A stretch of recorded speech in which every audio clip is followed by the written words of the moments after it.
नमस्कार, बाबदुनिया मराठीमध्ये आपल्या सर्वांचे स्वागत आहे आणि आज आम्ही अंकशास्त्रप्रमाणे मुलांक 1 साठी 2026 हे वर्ष कसं असेल हे सांगणार आहोत।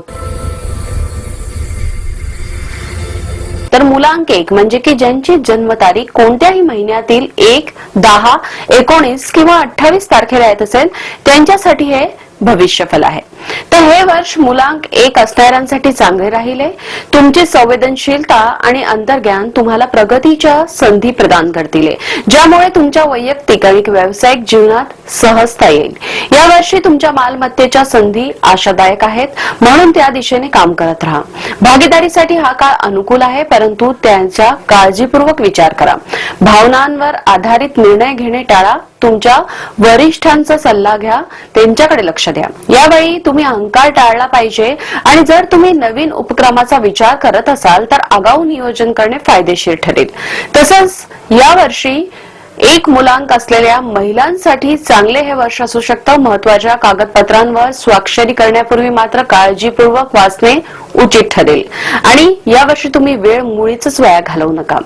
करिअर बद्दल बोलू तर यावर्षी तुम्हाला कामावर पदोन्नती, मोठी जबाबदारी किंवा नेतृत्वाची संधी मिळण्याची शक्यता आहे।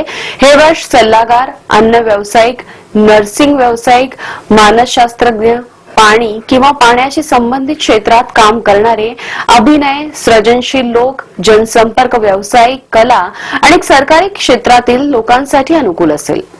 नातेसंबंधांबद्दल बोलायचं तर पती पत्नींमधील संबंध सौहार्दपूर्ण असतील। तुमच्या जोडीदाराच्या भावनांचा आदर करा। मूड स्विंग होण्याची शक्यता आहे। अविवाहितांना लग्नाचे प्रस्ताव मिळू शकतात।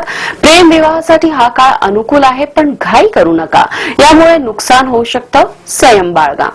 आरोग्याबद्दल बोलायचं तर यावर्षी तुमचे आरोग्य चांगले राहण्याची शक्यता आहे, परंतु तणाव टाळा। सर्दी, खोकला, दमा, रक्तदाब आणि निद्रानाश होण्याची शक्यता आहे।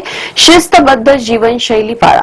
उपाय सांगूया या वर्षीसाठी तर सूर्याला जल अर्पण करा, सूर्य नमस्कार घाला आणि वडीलधाऱ्यांचा आदर करा। भगवान शिवाला, महादेवाला जल अर्पण करा आणि पांढरा वस्तू दान करा। तसंच या वर्षी आपल्यासाठी शुभ रंग आहे सोनेरी, पिवळा, पांढरा आणि हिरवा। तसंच शुभ अंक ठरणार आहे 1, 2, 3 आणि 5।